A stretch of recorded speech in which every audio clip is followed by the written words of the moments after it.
Hello. Imagine a building the size of four super Walmarts. Has no windows, has no signage, and at night it's surrounded by high security fencing and glowing blue LED lights. And from the outside, it looks like a monument to the future, but inside, there's almost no one. Welcome to episode 64, The Ghost of the Machine. I am your host. Welcome to Breaking the System. And these are ghost warehouses, the data centers powering the AI revolution. And across the country, from North Virginia to small towns in places like Wisconsin and Georgia, local officials are being told that these buildings represent the new industrial revolution. They've promised tax windfalls and high-paying jobs and quote-unquote green neighborhoods. But as the switches are flipped in 2026, the reality is starting to bite. And today, we're breaking down the data center boom, the promises made, the challenges that are emerging, and the hard trade-offs involved in fueling our digital future. The curtains rise, the lights burn bright. You're blinded now, can't see the fight. Smoke and mirrors, they lead the way. Fooling hearts night after day. Welcome to the show, it's all pretend. The smiles, the lies, the perfect end. I hope we find you guys on an awesome night. We have had an absolute ton of rain here today. I think at one point someone said anywhere between 5 and 7 inches, and that was earlier this afternoon. So since then it's stopped raining, and it's really nice outside. So we'll see what the rest of the night brings. But let's jump into this idea talking about data centers. And here's the pitch, okay? Because these companies like to give you a good pitch. If you're a local mayor, the pitch sounds like a miracle. It's a multi-billion-dollar tech giant rolls into town, often under a code name like Project Echo or Project Quartz, right? To keep negotiations discreet, under the fence, so to speak, right? They promise we will pay millions in property taxes. We won't put a single student in your schools. We won't add traffic to your roads, and we'll even build you a park. Sounds good, doesn't it? And on paper, it delivers. In Loudoun County, Virginia, the world's data center capital, data centers generate a massive share of local revenue, often cited around 38 to 45% of the general fund of operating budget in recent years. They function as ultimate anchor tenants, helping keep residential tax rates lower while funding public services. But, and there's always a but, because there's a catch. Securing these projects often involve long-term tax abatements, incentives, and non-disclosure agreements that limit transparency to your town around projects of, like, let's say, projected water and projected power demands. So towns bet on future revenue while giving up short-term flexibility. Well, the town gives up on it. You're just kind of supposed to go along for the ride, right? It's supposed to be in your best interest. So let's talk about jobs. During groundbreaking, politicians in hard hats, tout thousands of jobs. This is going to bring in so many jobs to the community. There's going to be jobs everywhere, right? And for 12 to 24 months or more on large campuses, that is real. But we're talking about things like construction crews that build out the massive facilities, creating high-wage trade work in welding, electrical, and mechanical fields. Okay? Once the servers are racked and the cooling systems hum, what about those jobs? Well, the numbers, they drop, and they drop sharply. A large hyperscale data center might only employ 30 to 100 permanent on-site staff. And let's be honest, most of those are going to be security, technicians, and some maintenance people. The high-paying engineering and operations roles are frequently centralized, remote, or filled by specialized teams that fly in as needed, right? And if all of those other people, like the technicians and the maintenance people and the welding and the electrical and the mechanical guys, if they've done everything right in setting this place up, those specialized teams don't need to even go there, right? So the local economy gains a massive industrial footprint on things like construction, phase, boosting, but far fewer ongoing local paychecks than a traditional factory or a mixed-use development might deliver. So in the long term, the jobs just aren't there, right? The jobs are there up front, and those guys get paid handsomely. But after it's constructed, no more jobs, okay? And this is where the system strains. Okay, let's talk about the grid strain here. A single large AI era data center can demand 100 megawatts to over 1 gigawatt of power, equivalent to the output of a nuclear reactor or the needs of hundreds of thousands of homes. That's massive, okay? Especially for smaller communities, small towns, villages, things of that nature, okay? And when clusters come online, utilities face sudden spikes. And in Georgia, multiple rate adjustments have occurred amid data center growth and new generation needs. And in Ohio and elsewhere, debates rage over who pays for new transmission lines, substations, and generation capacity. Who's going to pay for it? The infrastructure upgrades are real and expensive, and utilities argue large users should shoulder more of the costs through special rate structures. Critics point out that residential customers can see pressure on bills when overall demand surges faster than the supply. We're essentially accelerating grid modernization, but the bill splitting remains continuous. So that means, and let's backtrack for just a second, because some of these bigger AI places, they're actually supposed to put in their own power station nearby. But until that gets put up, who shoulders the cost?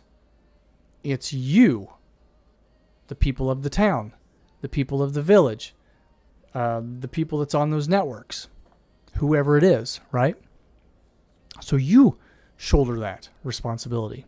And let's be honest, once they have upped the electric rates, do you see them dropping the electric rates? When was the last time we had an electric rate drop? No, instead what they do is they get these other companies to call you, and they're like, would you like to put in solar? Would you like to put solar on your house? Would you like to put solar in your backyard? No, not really. I mean, not unless you're going to give it to me for free, but that's not nearly the case, right? There's always some type of hidden cost to that.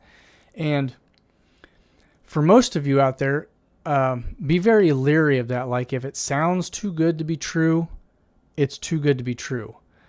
Because what happens a lot of times with these solar guys, and this isn't every single time, right? This is sometimes.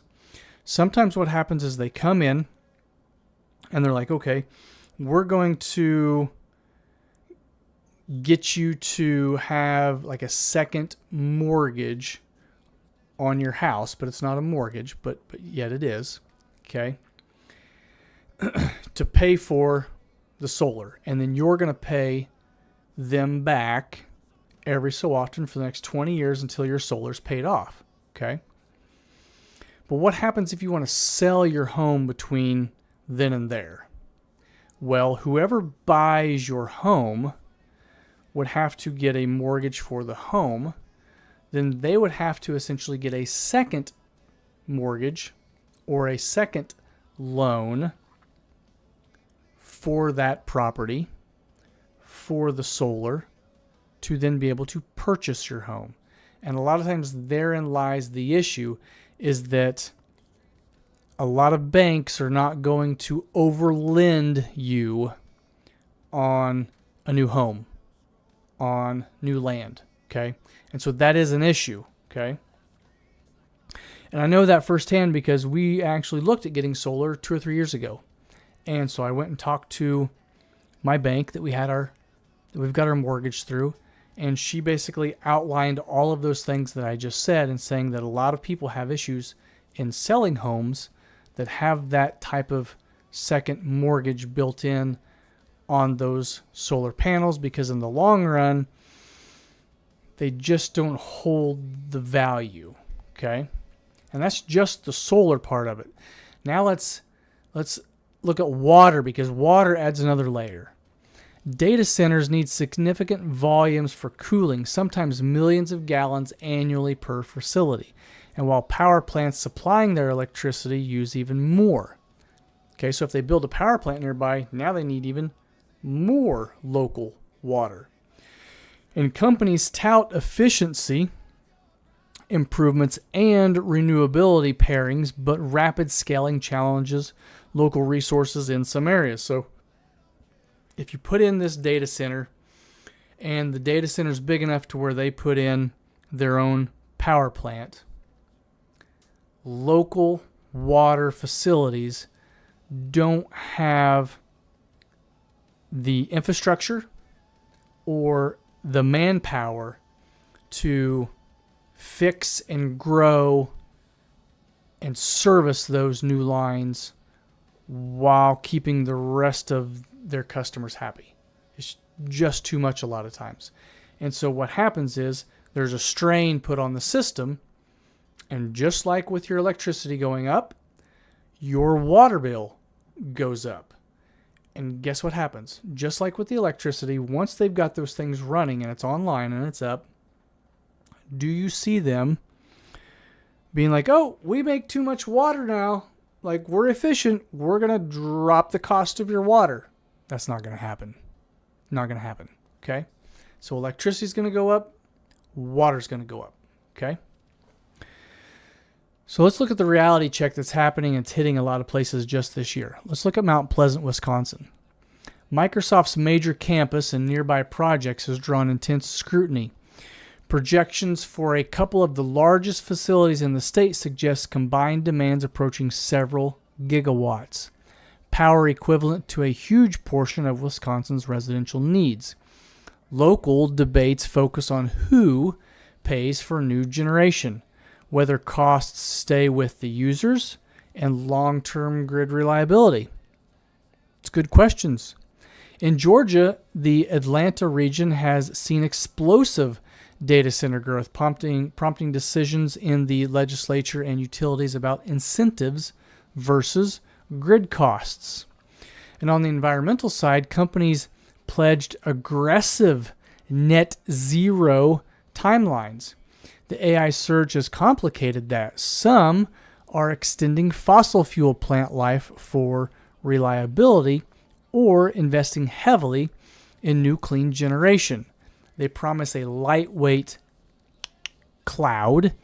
In practice, we're getting very heavy cinder blocks on the ground, tangible infrastructure with very real resource demands. And so there's a huge demand for all of these resources that go into these data centers. Massive. And the more that we demand, we, as the consumer, right? They only build this stuff because we let them. Okay? We do. Kind of lost train of thought there for a second.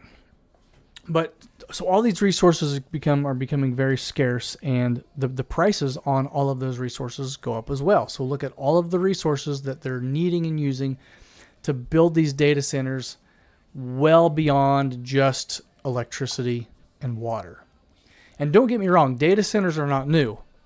The internet's backbone has relied on them for decades, and what's challenged is the scale and speed driven by generative AI training and inferences. So, in essence, the more that we use AI for school and companies and corporations and learning and growing and movies and music and whatever else, the more these companies are going to be like, oh, we need more data centers to compile all of this data, to store all of this data so that their AI models can learn and grow and be faster and faster and faster. Okay? It's a progress. I mean, it just keeps rolling, right? Train just keeps rolling. And we need computing power. Modern life, scientific progress, economic competitiveness, and yes, AI tools that many find useful depend on it. But don't forget, every system has trade-offs, just like every system that we've talked about so far. You got to borrow from Peter to pay Paul, okay? You can't go to the movies and go to a baseball stadium at the exact same time, okay? You're going to have to give something up, all right? So there are trade-offs in life. And with this AI boom, with these data centers that are booming, there are massive trade-offs. And not only do we have to look at the trade-offs today, we have to look at the trade-offs in 5 years, and 10 years, and 20 years, and 50 years. Like, what are we trading off today that we're not going to have, or it's not going to be around in 20 years from now? Okay? And that is a big trade-off. There are big things to look at. And when incentives are structured, when grids are planned, and when communities weigh the concrete benefits against the strains on power, water, and expectations, what balance serves citizens best over decades, not just election cycles? Right? What balance serves citizens best over decades, not just election cycles? And when tax deals mature and technology evolves, what remains in these towns? Vibrant economic engines or underutilized shells? That's the other thing that we have to look at is, are these data centers that we build or that we're building today, and we're spending all of this time and all of this money and all of this and all of that, are they even going to be efficient or be around in 10 years or 20 years or 50 years? I mean, look at how fast technology in just your computer changes. Look at how fast technology changes in your phones. Literally, there's a new phone every year that's like 30% faster and 30% smarter and 30% more efficient, like every year or every other year.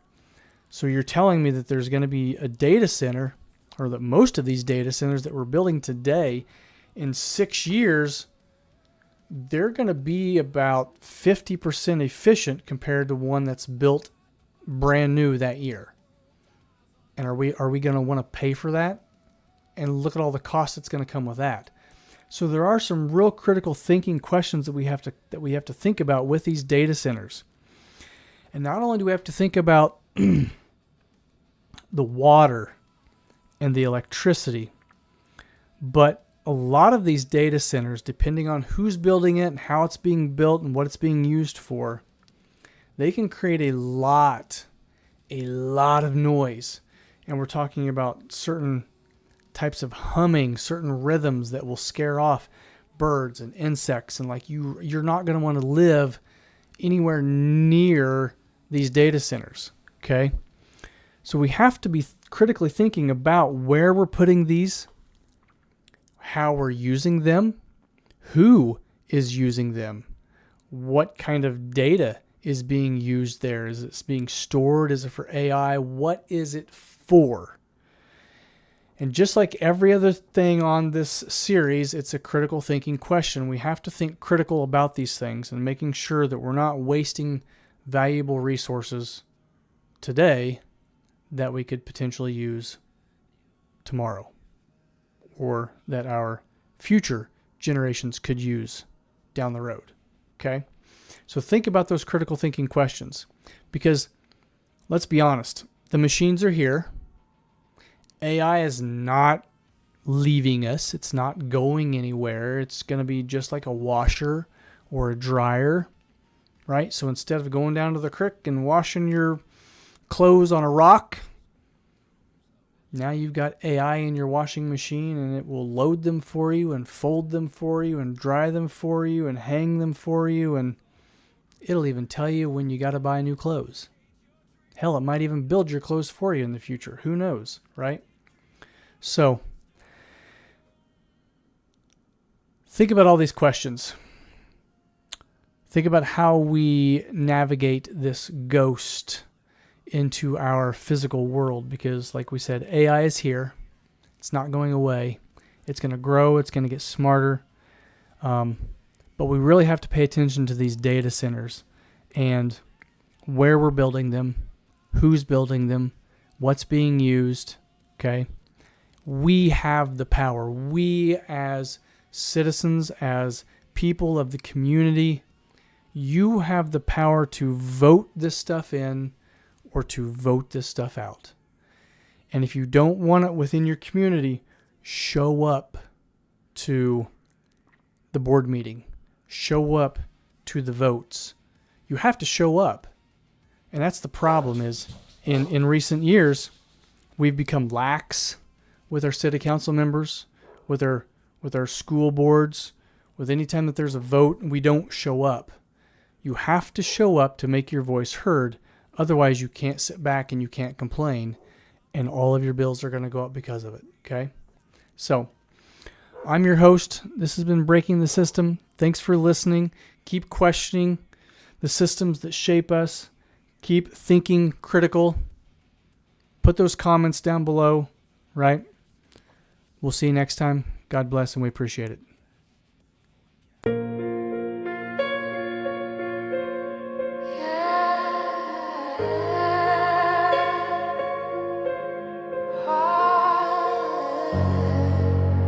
Yeah. It don't rot overnight, you know. It fades.